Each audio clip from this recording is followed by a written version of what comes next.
कि जब वोटिंग ली गई है, जब डिवीजन की मांग की गई थी, तो अंतर कितना था। सिर्फ 50 खासदार इधर थे तो आपने पूरा का कानून है तो वहां पर ले लिया था करके।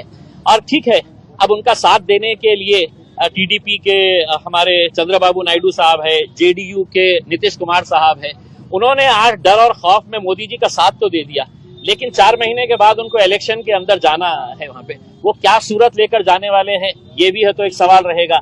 अजीत पवार भी नरेंद्र मोदी साहब की गोद में जाकर बैठ गए हैं। ये वही अजीत पवार है जो कहते हैं कि मुसलमानों को मैं कुछ होने नहीं दूंगा करके, मुसलमानों की रक्षा मैं करूंगा करके। तो अजीत पवार सड़क के ऊपर तुम कुछ और कहेंगे और वहां पर जाकर कुछ और बात करेंगे, किसके साथ हाथ में हाथ मिला देंगे करके उसमें।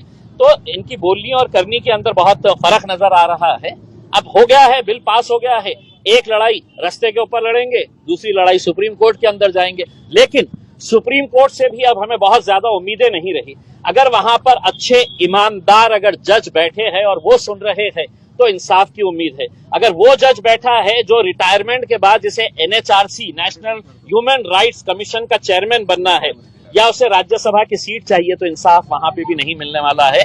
और अभी मोदी जी के कार्यकाल के अंदर ऐसे बहुत सारे सुप्रीम कोर्ट के जजेस हैं जो रिटायरमेंट होते ही मोदी जी के पास जाके बैठ जा रहे हैं, अच्छी अच्छी पोस्ट ले रहे हैं और अपना काम चला रहे हैं। बताइए, बिल पास होने की वजह से मुस्लिमों पे क्या अन्याय हुआ?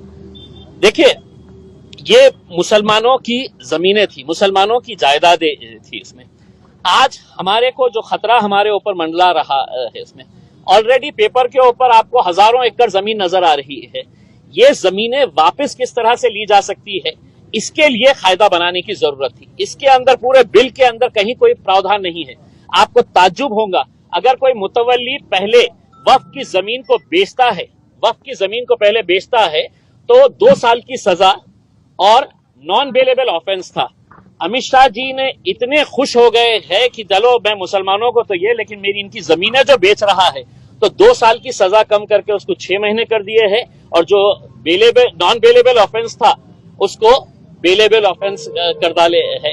तो यानी कि आप इससे समझिए, अगर आपको सही मानों में मुसलमानों की अगर मदद करना था तो आपने इस कानून को सख्त बनाना था।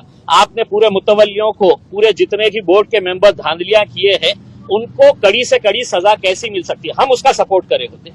लेकिन आपने उसको ना करते हुए उनको ये कहा है कि भैया अब तुम बेचो, जो भी बेचने का है, 6 महीने रहेंगे ज्यादा से ज्यादा बाहर निकल जाने का। और करोड़ों रुपए की जमीन है, आप नासिक की जमीन ले लीजिएगा, आप औरंगाबाद की पूरी जालना रोड ले लीजिएगा, उसमें ये पूरा कैलाश पेट्रोल पंप, ये वो जितना भी है, ये किसकी जमीन के ऊपर है? नारेगांव के अंदर 80 एकड़ जमीन है, पूरी की पूरी जमीन है, तो आपने विवादास्पद कर दी है। अब कलेक्टर साहब बैठेंगे और बोलेंगे कि नहीं ये सरकारी जमीन है करके, और कलेक्टर साहब कैसा बोलेंगे? या तो देवेंद्र फडणवीस फोन करेंगे, ये जगह आपली आहे बोल, आणि त्यांना लढू द्या सुप्रीम कोर्टामध्ये, हायकोर्टामध्ये। तुम्ही असं आता बोलताना असं म्हणाले की रस्त्यावरची तुम्ही लढाई लढ